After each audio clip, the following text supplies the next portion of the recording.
Thank you, Madam Deputy President. I mean, like, seriously, I don't know where you guys live, because it's certainly not in Australia with the rest of us.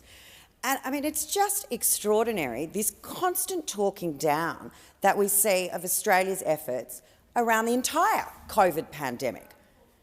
I mean, we know that you don't understand the basic economics of the pandemic and all the programs we put in place to ensure Australians were able to stay connected to their employers. We've now got less unemployment than we had pre-pandemic. And that was all at a time when over here these naysayers were all, oh, don't end JobKeeper, the economy's going to fall off a cliff. Guess what? Keeps getting better. And that's because of the leadership of the Morrison government with Treasurer Josh Frydenberg.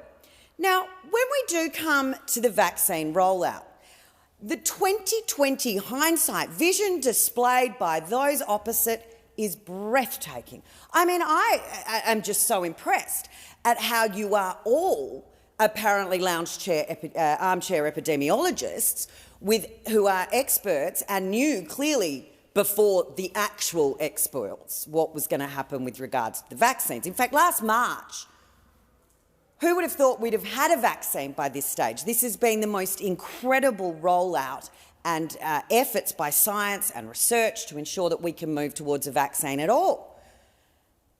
We have 4 vaccines in Australia lined up, and by the time we get to October, there will be 2 million doses per week of the Pfizer. Now, I had my first Pfizer jab in New South Wales because Gladys Berejiklian continues to demonstrate a gold standard in every single way.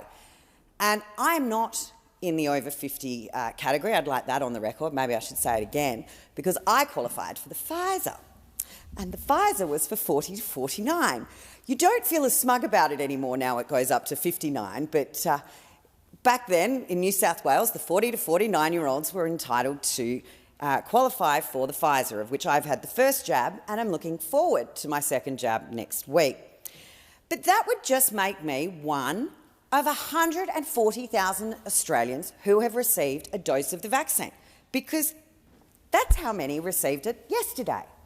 And if today we see another 140,000 Australians receive a dose of vaccine, that will put us at 7 million doses of vaccine that have been delivered. Now, we hear over there so much misinformation, and it is absolutely so dangerous to be continuing to propagate these lies and deceit to the Australian people. It is creating more fear and uncertainty, and you should be ashamed. The reality is the vaccine's not available to under 16s. So, when we talk about percentage of the population, let's remove the under 16s, shall we? And most states are only making it available to over 50s. So we need to remove everyone from 16 to 50, except, New South Wales, and I think a couple of other places are allowing 40. But South Australia, have a nice glass of water with it after you've had your vaccine. Not that anyone drinks water from South Australian taps, and I can say that as an old Adelaide girl.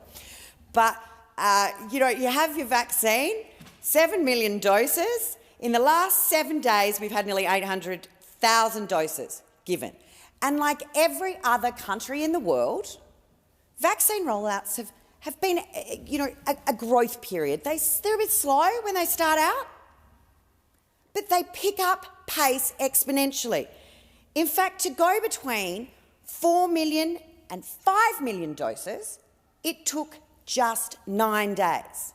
And to go from 5 million to 6 million doses, it took 10 days, but that did include a public holiday. So, maybe we can look at 9 being the standard for the last 2 weeks for each million dose.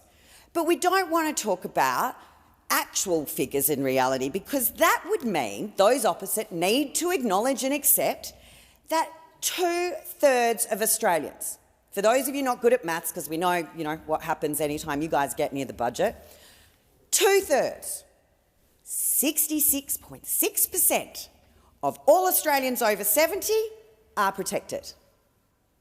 Almost half, and in fact by today it looks like it will be half, of all Australians over 50 will be protected. Now, we also hear scare campaigns that haven't had their second dose.